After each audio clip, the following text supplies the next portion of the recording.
Sejam muito bem-vindos ao canal Mesa de Debates. Eu sou o Guilherme e vamos começar aqui com mais uma entrevista, né?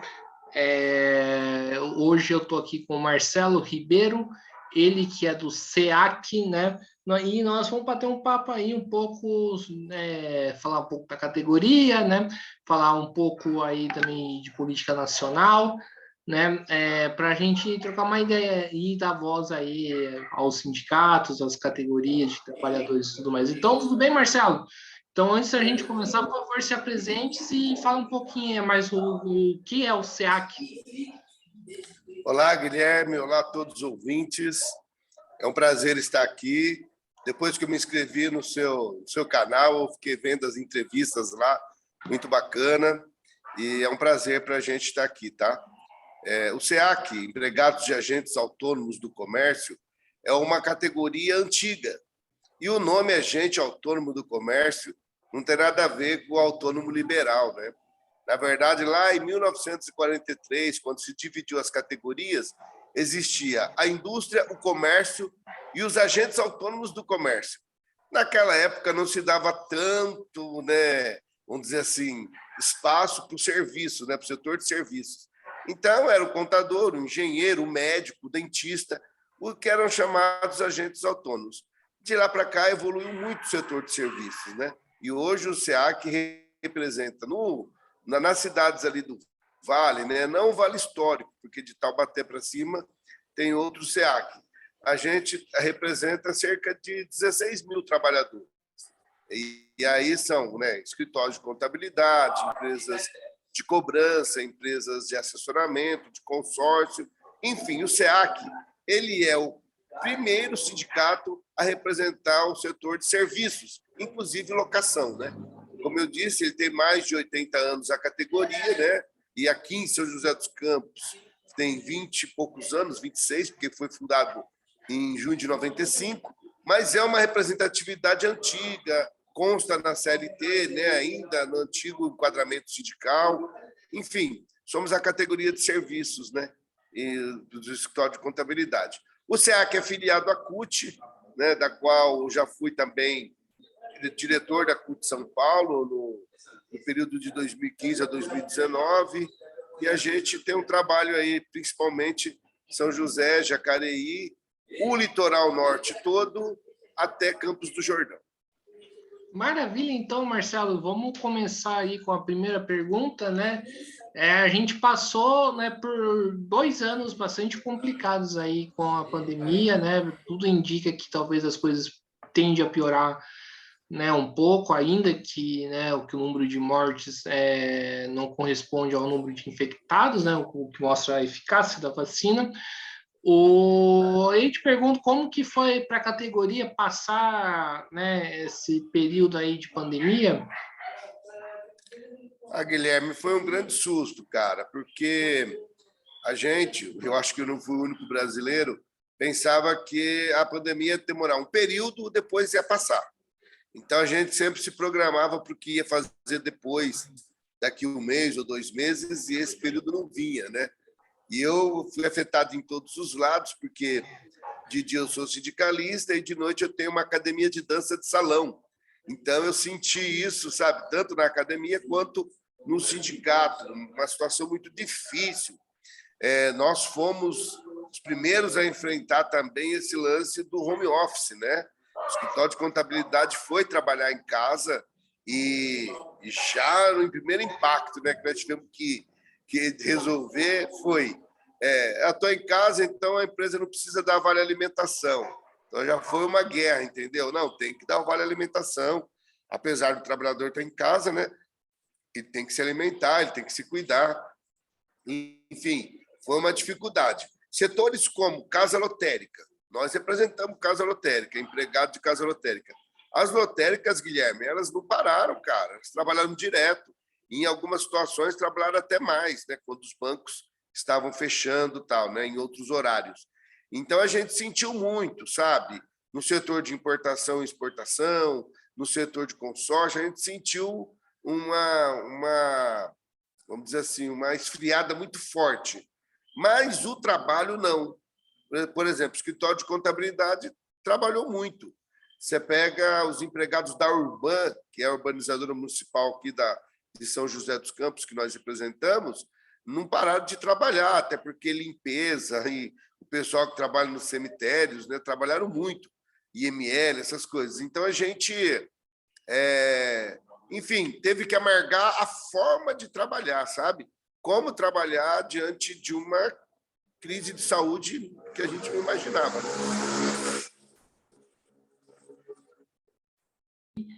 Certo. O Marcelo, né, você citou aqui na Urban, né, uma das discussões que está ocorrendo na nossa cidade é em relação, né, a uma possível venda do estádio Martins Pereira, que vocês estão acompanhando esse caso, e se sim, o que vocês estão pensando para fazer contra?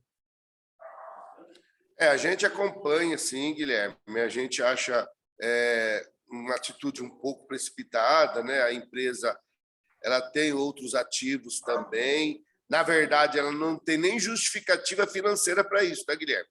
A Urban fechou 2020, não, 2019, né? A gente já, perdão, nós estamos em 2022, tem que ser achar no ano, né? 2021 ela não entregou o balanço ainda, ela entregou o balanço de 2020. E o balanço de 2020 da Urban, ela teve um superávit de 12 milhões. Já tinha tido um superávit também no balanço de 2018. Então, justificativa financeira ela não tem para fazer, entendeu? Agora, lógico que existe muita política nisso tudo, né? E a gente precisa, na verdade, investir mais no futebol. Não sei se você acompanhou a copinha aí, mas o São José precisava mais de apoio e o estádio, né? Até teve a controvérsia lá de tirar a gente da torcida nossa e colocar a gente na torcida visitante. Eu estou falando isso porque é só um pequeno exemplo de como é meio que jogado de lado, né, o esporte e o uso do Martins Pereira. Então, às vezes você cria uma situação para poder justificar uma venda, mas o que a gente puder fazer juridicamente, vamos fazer para impedir, porque, como eu disse, não tem motivo financeiro. Na verdade, a Urban ela tem muito problema de dívida com trabalhadores, mas ela tem isso reservado no balanço dela, então a gente prefere que o patrimônio fique nosso.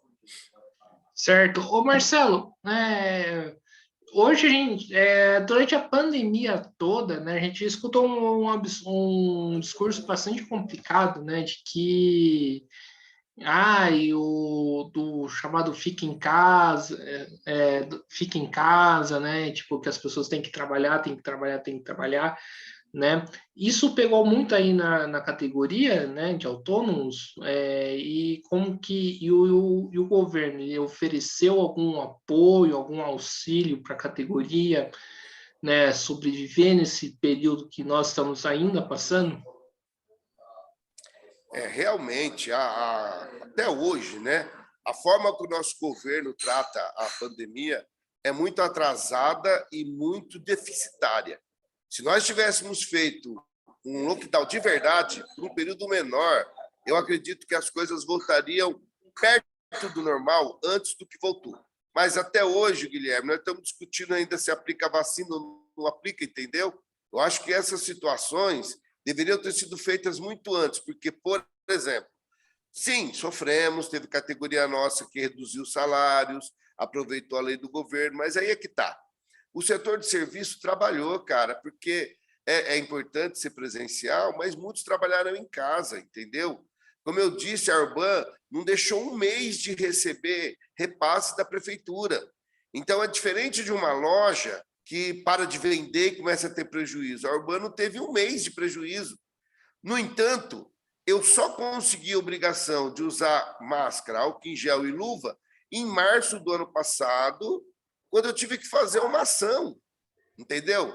Aliás, em março de 2020, né?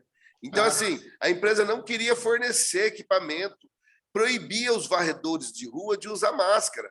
Então, eu acho que nós, por conta do governo federal principalmente, fomos muito atrasados para tomar medidas. Estamos atrasados ainda. Então, eu vejo que, lógico, né, fala, tem que ver economia. Para mim, não existe economia se a população estiver morrendo, entendeu? Nós precisamos ver primeiro as condições. E dá, Guilherme, dá para você ter precauções, prevenções, entendeu? Fazer programas para que a atividade continue. O que não pode é falar, vai trabalhar, porque olha que absurdo. Se o cara levasse uma máscara de casa, a prefeitura mandava ele tirar, ele não podia usar, entende? Então, desde o começo, o negacionismo prejudicou muito a gente. E aí, infelizmente, por conta disso, estamos sofrendo até hoje. Eu quero crer que essa gripe agora, junto com essa Ômicron, né, que essa variante, dure menos tempo, assim, que seja controlada, porque o que dá para ver é que a vacina é comprovadamente eficaz para evitar mortes, que é isso que assustava mais a gente. Então, eu acredito que passamos dificuldade, sim, mas o setor de serviço não deixou de trabalhar. Eu vou dizer para você, vinha sofrendo um problema o setor de serviços, vinha desempregando gente, mas não é por causa da pandemia só, já vinha com problema na economia. Nós, por exemplo, né, dando só um toque sobre negociação, a negociação mais difícil da gente está sendo com engenharia, mas engenharia vem com problema desde o fechamento das grandes construtoras, entendeu? E isso não tem a ver com o Covid. Então, nós perdemos muito posto de trabalho porque realmente a economia do Brasil estava e está em frangalhos. A gente não tem no Brasil uma perspectiva de melhora na economia. Então, isso é que gera os problemas. De fato, atrapalhou um pouco, sim, não vou negar, mas fizemos. Eu teve um escritório de contabilidade que fez acordo direto com a gente, teve empresas grandes de cobrança, de serviços, financeiras, fizeram os acordos, reduziram o salário e tal, utilizaram, sim, uma porcentagem, sei lá, uns 15% da categoria. Sim, Marcelo, agora entrando aí um pouquinho, já que, que nós tocamos aqui na questão da política nacional, como que você está vendo aí uma pergunta mais ampla, o cenário político nacional do Brasil, né, nacional do Brasil, redundância, né, desculpa aí, né, como você está vendo o cenário político do Brasil atualmente nesse ano de 2022? Eu estou vendo com bastante esperança, Guilherme. Eu acho que, independente de sigla nesse momento, nós precisamos de mudança, e a mudança tem que ser geral, e tem que começar pelo governo. A gente acha que, como você mesmo comentou, talvez a pandemia e os problemas aí ainda vá afetar a gente um pouco. Voltando à aula hoje, né? Voltando às aulas hoje, teve área que eu dou aula que preferiram ficar mais uma semana em casa. Então, o pessoal ainda está com um pouco de medo. Mas eu acredito que com a vacinação vai melhorar bastante e o povo vai poder se expressar. Politicamente, a gente precisa mudar o que está aí. O que está aí já foi visto que não funciona, sabe? Não funcionou com a reforma da Previdência, não funcionou com a reforma trabalhista, não funcionou com medidas paliativas. O fato é que o Brasil não cresce, a inflação é alta. Você vê que foi falado novo aumento de preço aí de combustíveis. É um absurdo o preço que está o botijão de gás e as coisas vão subir ainda. Então, eu temo até as negociações desse ano. Por conta disso, a gente precisa de uma mudança na política, sabe? Eu rogo que um partido progressista assuma a presidência do país para que a gente possa, aos poucos, voltar ao Brasil se tornar uma potência como já foi, né? Marcelo, aí eu faço uma pergunta meio polêmica aí para você, né? Que esse foi um debate que eu acompanhei, né, no ano passado inteiro, e eu acredito que também deveria ser um debate que tem que se levar para esse ano, né? A questão se derruba o Bolsonaro agora ou se derruba o Bolsonaro, né, durante as eleições. Eu, particularmente, acho que depois que foi 2021, o Bolsonaro tinha que ser derrubado para ontem, né? Não esperar nas eleições, porque, né, assim, a tragédia que foi, né, para muitas pessoas, né, para boa parte das pessoas, né, do nosso país, foi bastante complicado. Então, eu queria saber a sua opinião, assim, derruba agora ou espera para outubro, né? Final de outubro, novembro?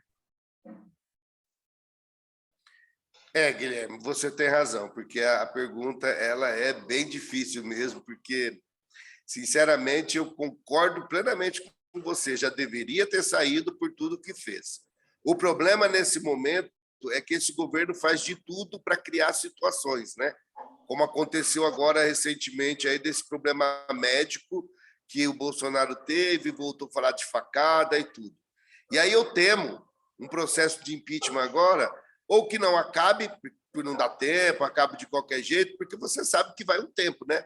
Um processo de impeachment vai uns 6 meses, e 6 meses vão estar na cara das eleições. Até onde ele vai poder se fazer de vítima ou não? Então, respeito sua opinião, meu amigo, mas agora eu acho que esse governo tinha que terminar o mandato dele. E como a gente diz, né, uma gíria, lógico, sangrar até o final, porque agora ele vai ter que cuidar do país, da condição que o país está. Porque muitos criticaram a Dilma quando ela saiu, mas uma das formas que seria importante que a Dilma ficasse é que era para ela consertar as coisas que estavam erradas, entendeu? Ela tinha que trabalhar, ela foi eleita para isso.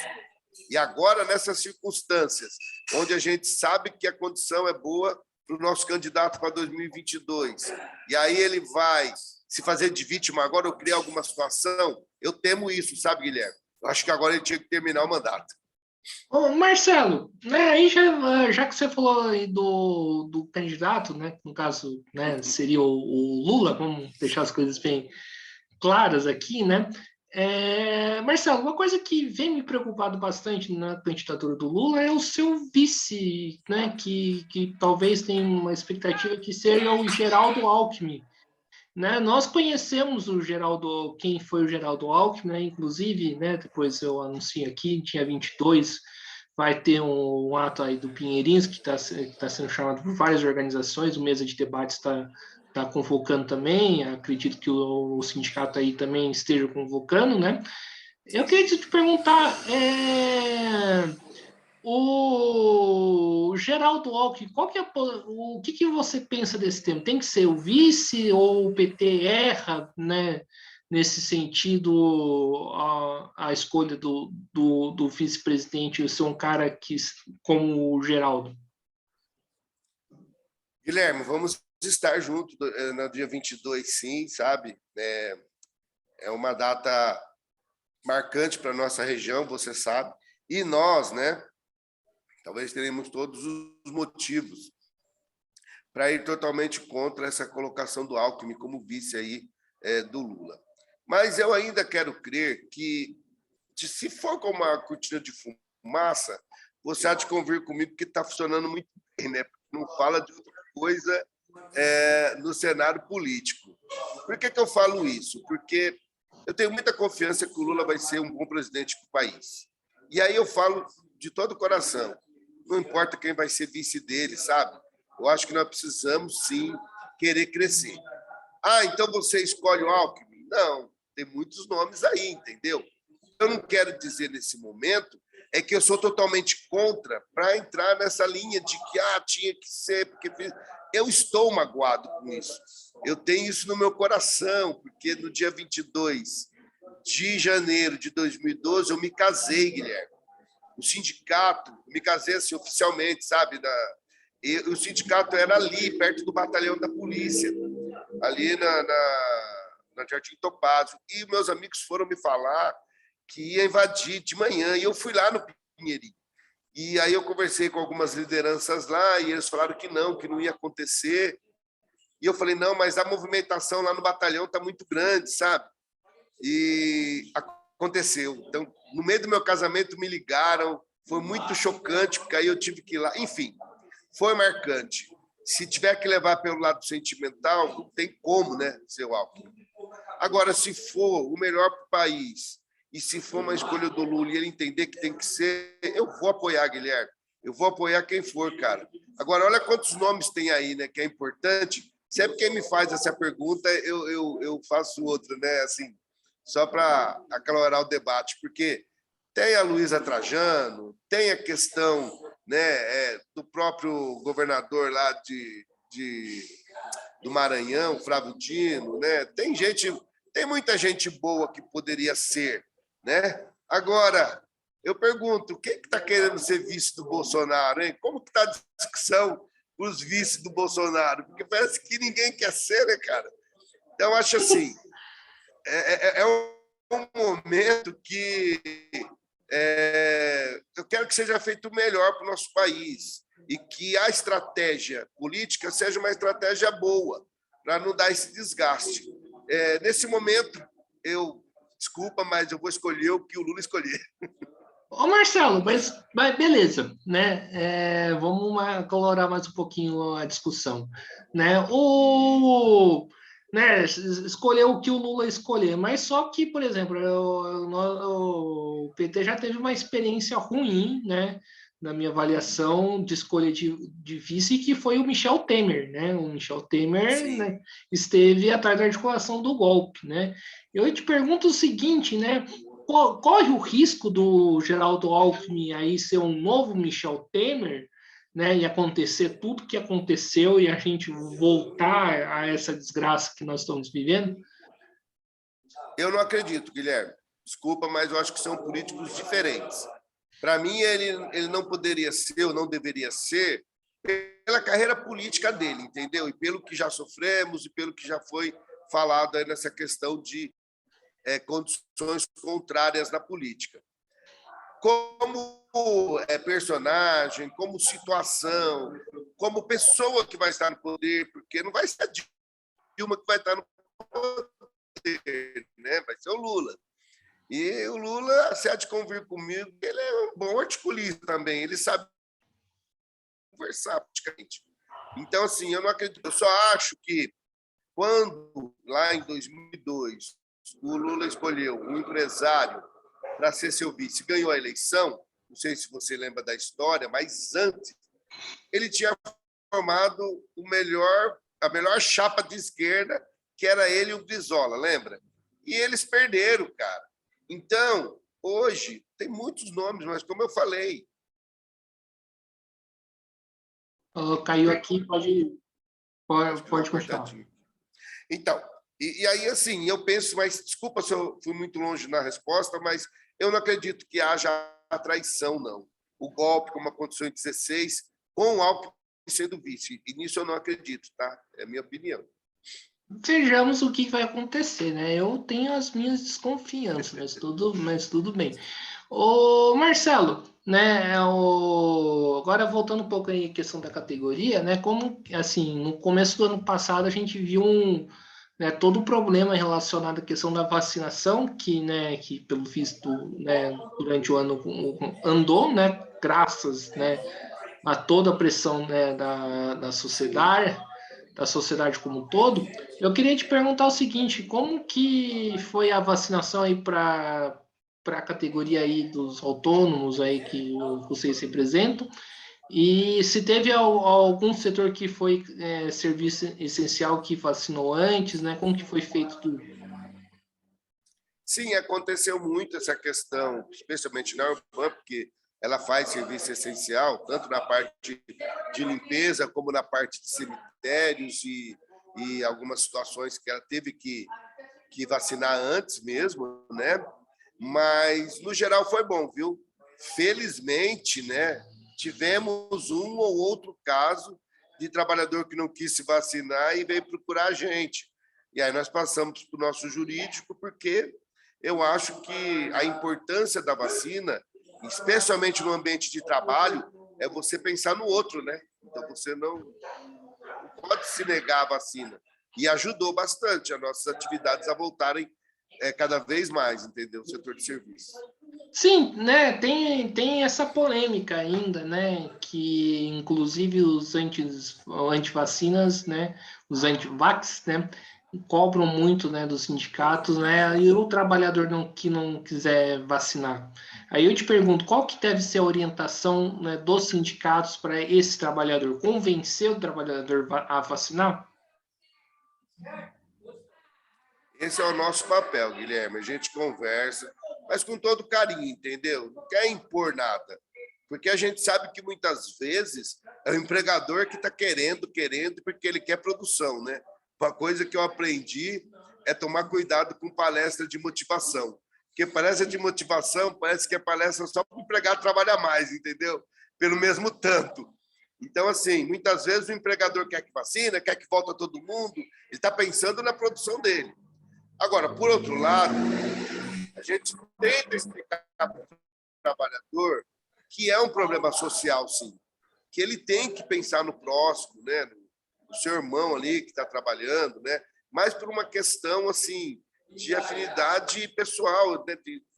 Sei lá como dizer para você, cara, mas eu estou sempre com cada empregado, como eu disse, né? Felizmente foram poucos, mas tento convencê-los sim de tomar a vacina. É importante, mostro tudo, né? Porque nós estamos sendo vítimas de muita fake news, de muita mentira, então você tem que, né, esclarecer para o trabalhador ali a importância. Mas, no final das contas, não dá para tirar, né, o direito de um contra o direito de dezenas. Né? Tem que pensar no próximo. Sim, o Marcelo, a questão aí dos acordos, né, que acontece, o acordo salarial, qual que é a perspectiva aí que tem para 2022?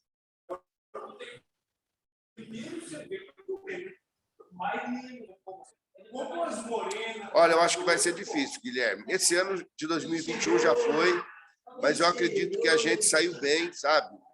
Numa inflação de 9,85, a gente conseguiu repor 9% do salário. Agora, qual que foi a questão, né? Que 0,85 a gente tentaria no próximo ano, porque foi uma perda. Só que nada garante que esse ano a inflação também não fique na beira dos 10%, entendeu? E aí a empresa vai ter que pagar os 10 desse ano, mais um que ficou para trás, vamos dizer assim. E nós não vamos abrir mão, não, cara. Eu acho que vai ser mais difícil. Eu acho que tem uma tendência de alguns ir para dissídio, porque como o governo muda, espero que mude também os tribunais, né? Porque não é possível, né? Que numa inflação desse jeito, num tanto que está subindo os alimentos, o gás de cozinha, o trabalhador, numa inflação de 10%, a empresa queira dar 5%. Eu acho que não é por aí. Eu acho que é difícil para a empresa? Mas está sendo difícil para o trabalhador também. Está sendo difícil para ele manter as coisas dele. Ó, para você ter uma ideia, os 9% que nós demos de reajuste foi em agosto, certo? De agosto para cá, a inflação já está dando mais que 5%. Daqui a pouquinho, os 9% que deu para ele já não vai valer mais nada. Entendeu? Então, nós vamos ter dificuldade, sim, nos índices para negociar 2021. Mas, da parte do SEAC, não vamos abrir mão. A única categoria que nós não assinamos foi engenharia, porque numa inflação de 7%, ela queria dar 2,5%. Então, não dava, né? Sim, dá para concluir, então, que nesse período de crise econômica as negociações ficam mais difíceis e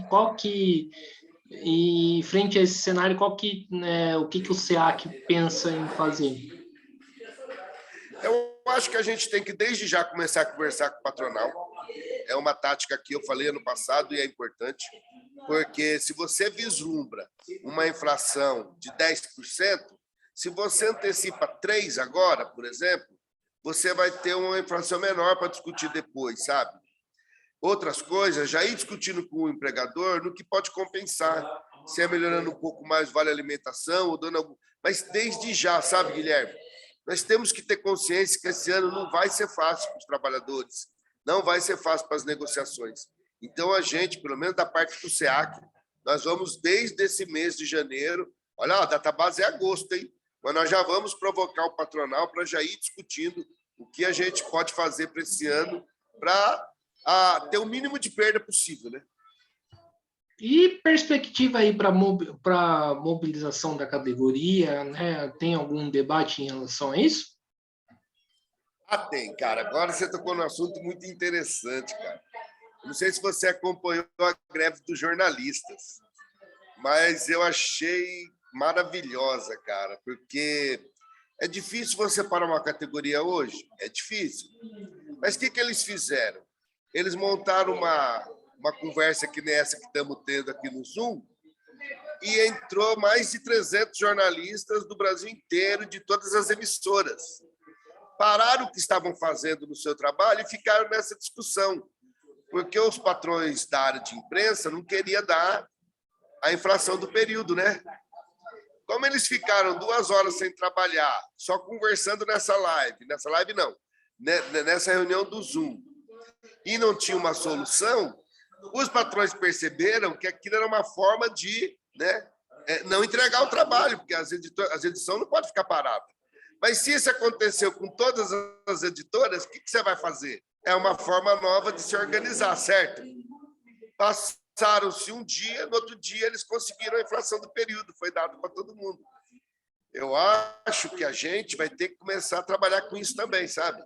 Como virtualmente você pode atrair o trabalhador, como você pode afetar setores significativos.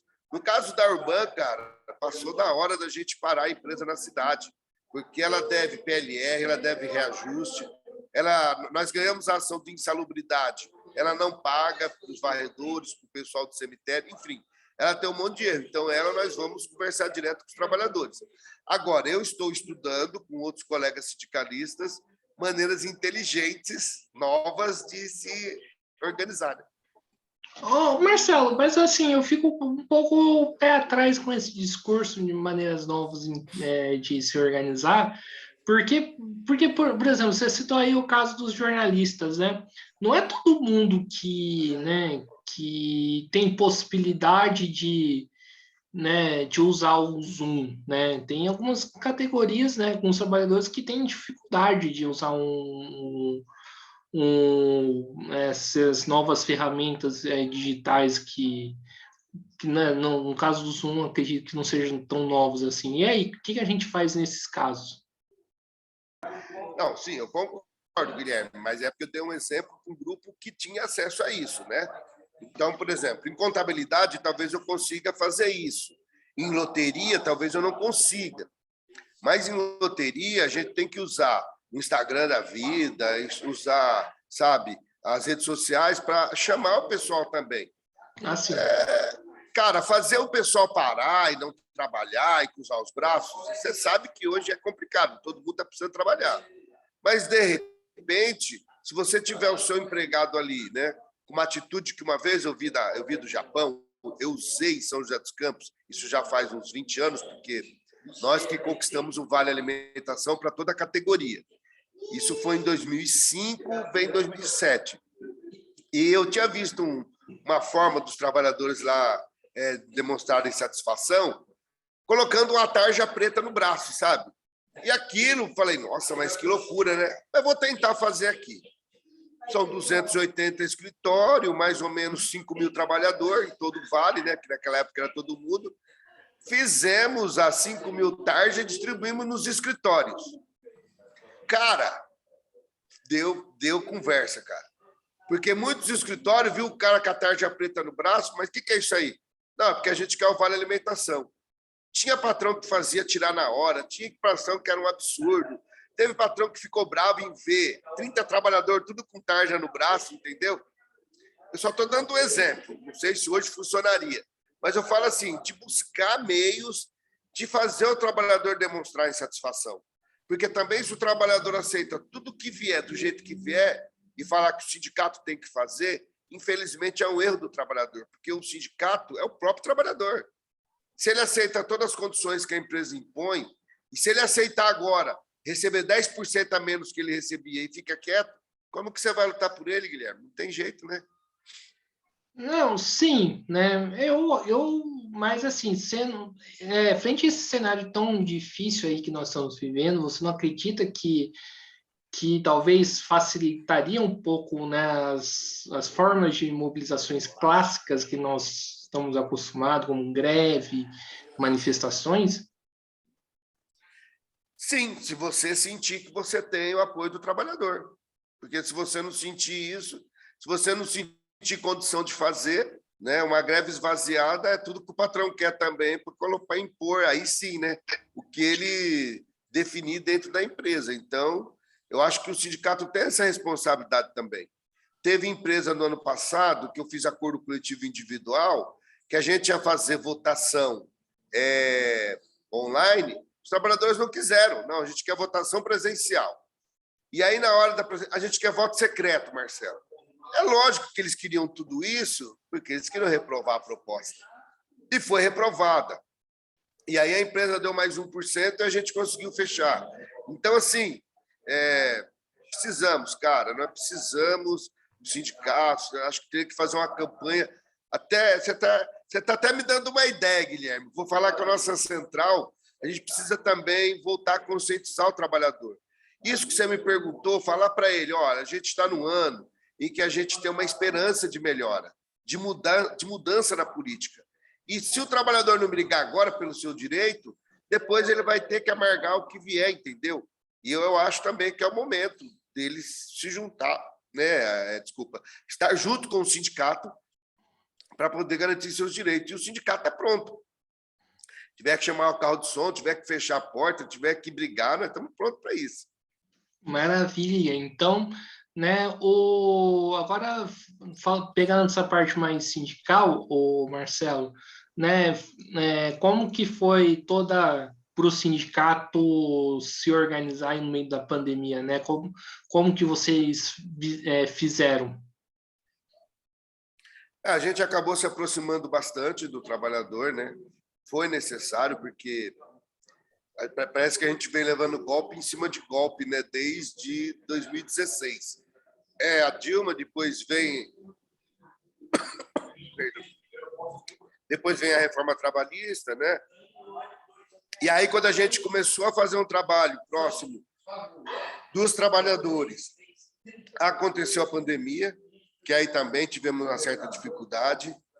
A gente acabou, por exemplo, fazendo trabalho via internet também de divulgação dos benefícios do sindicato. A gente também contou, e aí sim, né?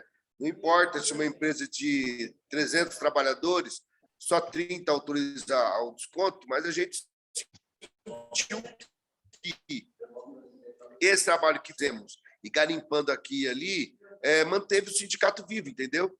Então, disso que eu falei para você, a gente começou a buscar outras formas. O SEAC nunca foi muito assistencialista, porque a ideia nossa é orientar o trabalhador para que politicamente ele lute pelos seus direitos, garantir salário, condição de trabalho, garantir que ele seja respeitado no local de trabalho. Para mim, essa é a função principal do sindicato. Só que hoje, se você tiver no sindicato um atendimento psicológico, um atendimento terapêutico, alguma coisa que você possa fazer para ele como um certo assistencialismo, também ajuda nessa época, entendeu? E a gente está buscando esses dois caminhos aí, né? A gente tem um convênio médico muito bom na cidade, eu falo em termos de valor, né, para oferecer para a categoria ou para as empresas que ainda não oferecem. A gente foi buscando, até banco digital nós estamos nos envolvendo, Guilherme, que é para poder criar condições para o trabalhador sobreviver e o sindicato junto, né? E como que funciona esses acordos, essas buscas aí de convênio médico, banco digital, né? Como que funciona essa questão, né? Porque acredito que para poder funcionar precisa de dinheiro, né? E a gente sabe que os sindicatos aí, né, por conta de ataques aí do governo, estão passando aí por uma crise muito forte. Cara, é aquela história, né? Ajuda para ser ajudado. A gente tenta ter um convênio bacana e consegue um desconto melhor para o trabalhador. Às vezes, esse desconto que a gente tem na guia serve para você manter ali, né, a inadimplência, tá? O pessoal que está fazendo. Quanto à questão do banco, nós não terminamos ainda de formatar, mas aí é mais ousado. Por quê? Porque hoje o trabalhador usa todo tipo de serviço, Guilherme, e até mesmo um serviço que você ganha para ele, como vale alimentação, acaba grandes corporações lucrando em cima de um acordo que é o sindicato que faz. Então, se hoje o sindicato puder oferecer um cartão para o trabalhador, que seja cartão de crédito, que tenha um limite, que ele possa usar para um seguro, e isso ele tenha retorno, vamos falar a respeito do crédito. O sindicato não tem intenção nenhuma de ficar vendendo crédito para o trabalhador que já está enrolado para caramba, entendeu? Mas o que nós fizemos e conseguimos? Como se fosse... tem um nome que dá lá quando você migra para outro banco, e você consegue um desconto ali no financiamento. Então, a gente pega um trabalhador que está devendo 10 mil. Vou ser bem sucinto aqui, tá, Guilherme? Ele deve 10 mil e ele tem 10 prestações de 1.000 para pagar.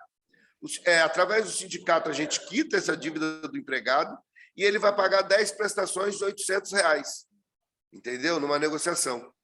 E uma parte desse lucro, pelo banco, é remetida para a entidade sindical, entendeu? Parece loucura isso, mas já vem acontecendo bastante e é possível, entendeu? É possível você diminuir a carga para o trabalhador e ainda ganhar um pouquinho com isso, né? Em quais lugares isso está acontecendo? Cara, estados como Ceará, né? Capital Fortaleza, onde a gente tem esse trabalho já muito forte, tem outros, porque também é feito através da nossa central e da nossa confederação, né? Que é a Contrax. Já está acontecendo muito em muitos lugares, sabe? Porque é uma forma de você oferecer um benefício para o trabalhador e ele poder utilizar, porque se você vai fazer um seguro de vida no banco, por que o banco não pode ser um banco digital nosso? Hoje tem banco digital de todas as siglas, você já deve ter visto por aí, né? Vários nomes. E nós temos o nosso, chama Somos Digital Bank, entendeu?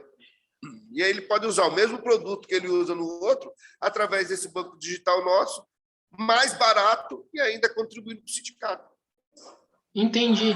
Mas, assim, agora me veio uma preocupação, né? Porque a gente, como você bem falou, tem vários bancos aí digitais, né? Cito aqui, né, o Nubank, né? Ou até mesmo o PicPay, né? Agibank. Que são empresas, né? Que são empresas que são fortes aí nesse novo ramo aí do mercado, né? Como que é, então, para uma entidade sindical competir com esses setores, né? Porque acredito que seja difícil, né? Porque se você faz uma competição dessa, o risco de quebrar também é muito grande. Por isso que é feito através da central, né? E é feito de forma nacional, então a gente, na verdade, não é do SEAC de São José dos Campos, né? É qualquer sindicato cotista do Brasil que pode utilizar. Até porque o banco que sustenta esse tipo de serviço também é um banco nacional, também tem capital estrangeiro envolvido, entendeu? Para sustentar essa situação. Então, a gente, na verdade, só é mais um usuário, né? Mas não é o sindicato que sustenta a organização bancária. Ô, Marcelo, agora, né, voltando aí um pouquinho aí para a política nacional, né?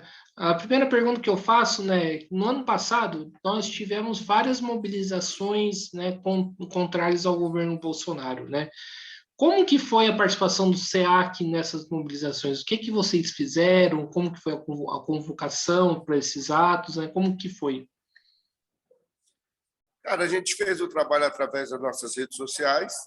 O SEAC participou de praticamente todas as movimentações desde o golpe de 2016, todas nós participamos. Apoiamos o manifesto dos professores, tanto aqui como em São Paulo. A gente continua lutando, entendeu? Não é mais fácil juntar gente como era antes, né? E que a gente tinha condições mais de se estruturar para isso. Mas acho que a gente tem essa cultura, sabe, Guilherme, de sempre achar que é um volume grande que demonstra a insatisfação. Mas eu acho que o que demonstra mesmo a insatisfação é você não parar de lutar. Se antes você juntava 1.000 trabalhadores e agora você junta 100, você tem que lutar com esses 100, entendeu? Não pode parar, não pode desistir. A gente está sempre nas lutas, todas, não deixamos de participar de nenhuma. Marcelo, agora voltando aí um pouco na polêmica do Geraldo Alckmin, né? Um apoio, né, do Geraldo Alckmin à chapa do Lula não atrapalharia as mobilizações, as lutas que os sindicatos fazem, principalmente para a questão da CUT, porque a CUT é um sindicato que é ligado ao PT em última instância, né? E isso não atrapalharia as mobilizações, né? Porque uma hora ou outra vai se chocar contra o interesse do Alckmin. E aí, como que fica? Então, Guilherme, é muito claro que a CUT tem bastante gente ligada ao PT que é ligada à CUT, mas a CUT é uma central que engloba vários partidos, tá? Não é só. Tanto que quando eu entrei para a CUT, eu era do PCdoB, então não é só do pessoal do PT. Quanto à questão das manifestações, eu concordo com você, eu acho que é uma dificuldade, entendeu? É uma dificuldade que é colocada agora e que eu imagino que o pessoal do partido que está negociando isso leve isso em consideração. Porque, por mais que exista várias discussões sobre o governo de São Paulo, sobre a condição que a gente quer disputar nessa eleição, eu acho que o principal ponto mesmo é o Lula e nós não devemos fazer nenhuma ação que queime essa condição que ele tem aí para voltar a governar, né? Então, acho que tem que ficar clara a luta dos trabalhadores e a necessidade, porque, como eu disse a você, o Lula não vai entrar em janeiro de 2023 e vai acabar todos os problemas da classe trabalhadora. Ao contrário, nós vamos ter que continuar lutando, né? Sim, então, num possível governo Lula, dá para dizer que caso se tiver algum problema, a CUT, tá vai continuar fazendo a sua luta. Sim, defendendo o direito dos trabalhadores. Sim. E você não acredita que pode ter um atrelamento, né, do sindicato ao Estado? Por que eu falo isso? Porque eu já fiz parte do Sindicato dos Professores da Rede Estadual de São Paulo, né, a POSP, e o que eu via, o Marcelo, né, era que em algumas ocasiões, né, por exemplo, quando uma greve que teve, nossa, da categoria, junto com uma greve dos municipais, né, que a direção majoritária da POS ficou meio vacilante em unificar as duas lutas, né, e naquela época quem era o prefeito era o Haddad, né. Você acredita que isso possa prejudicar um pouco as lutas, porque o que passava aí para quem é da base, para a gente, né, da base, era que, né, que tinha algum acordo político aí por trás, né, e na cabeça do trabalhador assim, o trabalhador pensa que está favorecendo mais o partido do que o próprio trabalhador. Não deve acontecer, né, Guilherme? Agora, falar para você que não acontece, eu não posso dizer isso, né?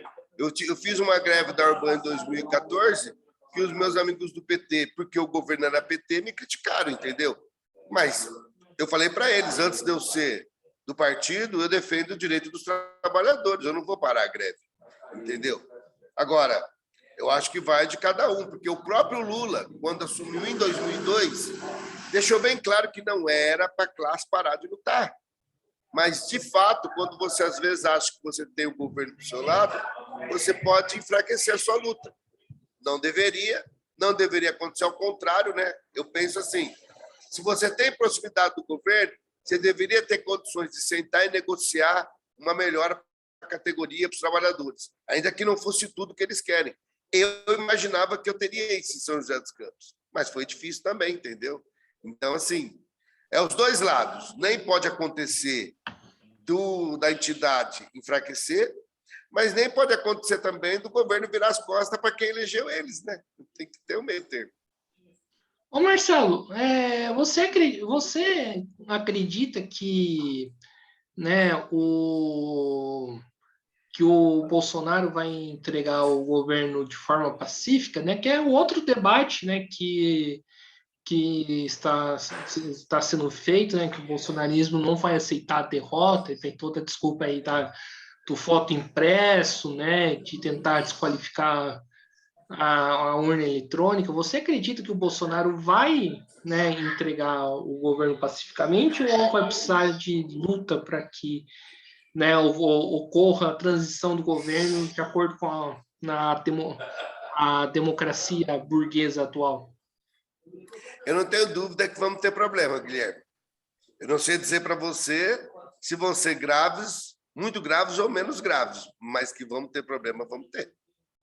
Maravilha, então. Então, acho que é isso aí, pessoal. Então, estamos encerrando aí mais um papo aí do canal Mesa de Debates. Quero aqui agradecer ao Marcelo, a conversa aqui foi boa, né? E passo a bola aí para ele fazer as considerações finais. Eu também agradeço de coração aí, né? Você ter feito esse contato com a gente, Guilherme.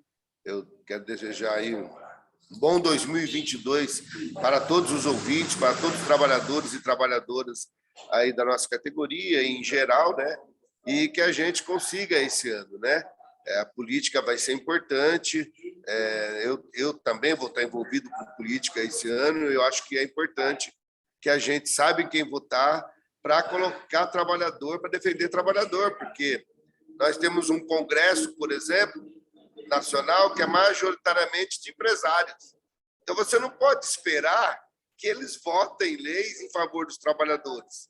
Então, a gente tem que começar a mudar isso, né? Mudar através do Congresso, mudar através das câmaras legislativas, para que quem assuma o poder possa, de fato, fazer um trabalho em favor dos mais pobres, dos mais necessitados, e fazendo, né? Quem tem que pagar imposto, pagar, e quem está cansado de pagar seja um pouco aliviado. Então, maravilha. Então, mais uma vez aqui agradecendo ao Marcelo, agradecendo a você que estiver nos assistindo. Não se esqueça de inscrever-se no canal Podcast Mesa de Debates de Tudo Um Pouco. Comentem na entrevista do Marcelo se concorda com o Marcelo e se até mesmo se discorda com as considerações deles. Vamos fazer esse debate. Curta esse vídeo no YouTube. Curta a nossa página do Facebook, Podcast Mesa de Debates de Tudo Um Pouco. Siga a gente no Instagram e acompanhe o nosso blog do Mesa de Debates. E, né, como eu falei aqui, né, e volto a repetir, no dia 22 de janeiro, às 10 horas da manhã, né, aqui em São José dos Campos, no antigo terreno onde esteve a ocupação do Pinheirinhos, vai ter um ato para relembrar os 10 anos do massacre, né, da ocupação feita pelo governo do estado de São Paulo, Geraldo Alckmin, e também da antiga prefeitura do PSDB, Eduardo Cury. O Mesa de Debates, junto, né, com mais de 80 entidades, né, figuras públicas, e também o SEAC também vai estar convocando também, está chamando esse ato, né? Então, né, em toda a entrevista que eu fizer aqui até o dia 22, nós vamos, né, falar dessa manifestação. Quem for de São José e conhece a história do Pinheirinhos e que concorda que esse episódio tem que ser repudiado, vão lá, compareça nessa manifestação, né, porque acho que é de suma importância para que outros pinheirinhos não aconteçam mais. Então, acho que é isso aí, pessoal. Muito obrigado a todos e até a próxima. Fui.